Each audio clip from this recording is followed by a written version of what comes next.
હવે જોઈએ સમાચાર વિગતવાર તો વડોદરાના ડભોઈમાં સ્થાનિક સ્વરાજ્યની ચૂંટણીની જાહેરાત થતાની સાથે જ રાજકીય ગરમાવો વધી ગયો છે।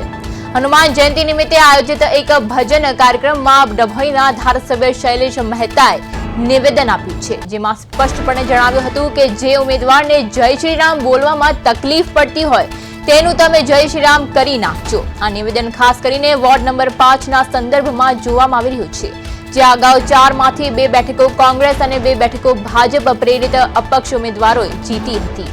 ધારાસભ્ય વધુમાં ઉમેર્યું હતું કે જય શ્રી રામ સાથે સંકળાયેલા ઉમેદવારો જંગી બહુમતીથી જીતે તેવા મારા આશીર્વાદ છે। ચૂંટણીના રણશિંગા ફૂંકાતા જ ધારાસભ્યના આ આક્રમક નિવેદને રાજકીય વર્તુળોમાં ભારે ચર્ચા જગાવી છે। એક તરફ ભક્તિનો માહોલ હતો ત્યારે બીજી તરફ ધારાસભ્યએ ચૂંટણી જીતવા માટે હિન્દુત્વના કાર્ડનો ઉપયોગ કરી વિરોધીઓને સીધો પડકાર ફેંક્યો છે। ડભોઈના ધારાસભ્ય શૈલેષ મહેતા હાલમાં ચર્ચામાં આવ્યા છે। ભજન કાર્યક્રમમાં આપેલા નિવેદનને લઈને તેઓ ચર્ચામાં આવ્યા છે। તેમના દ્વારા રામ બોલમાં તકલીફ હોય તેમનું જય શ્રી રામ કરી નાખજો એ સ્થાનિક સ્વરાજ્યની ચૂંટણી પહેલા આ નિવેદને હાલ ચર્ચા જગાવી છે। ચૂંટણી પહેલા ધારાસભ્યએ હિન્દુત્વ કાર્ડનો ઉપયોગ કર્યો છે। जय श्री राम जोड़े संकળાયેલા તમામ ઉમેદવારો સારી રીતે જીતે એવા આશીર્વાદ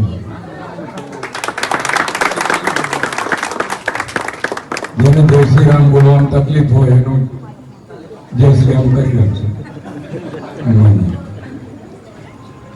આજે વધારે નથી કહેતો પણ એમની પાસે આશીર્વાદ લેવા આવ્યો છું। છેલ્લા 3 વર્ષથી રાત્રે 12 વાગે આરતી કરવાનું આમંત્રણ મળતું। આજે મને કહેવામાં આવ્યું કે ત્રીજી વર્ષ છે, ખરાબ લાગે એટલે આવવું પડે।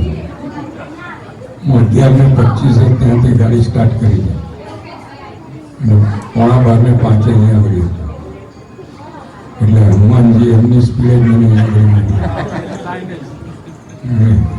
બાલાવીર યુવક મંડળના તમામને અભિનંદન આપું છું।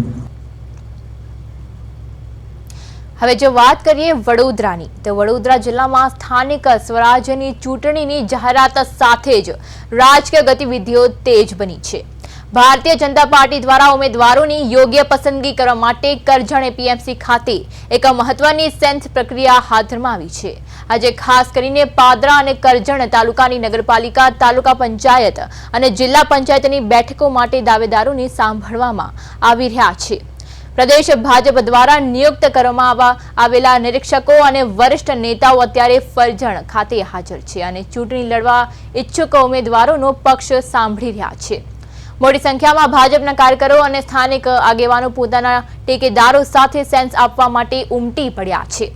નિરીક્ષકો દ્વારા દરેક દાવેદારની લોકપ્રિયતા અને જીતવાની ક્ષમતાનું આકલન કરવામાં આવી રહ્યું છે। આ પ્રક્રિયા બાદ નિરીક્ષકો પોતાનો રિપોર્ટ જિલ્લા અને પ્રદેશ પાર્લામેન્ટરી બોર્ડને સોંપશે, જેના આધારે આગામી દિવસોમાં સત્તાવાર ઉમેદવારોના નામની જાહેરાત કરવામાં આવશે।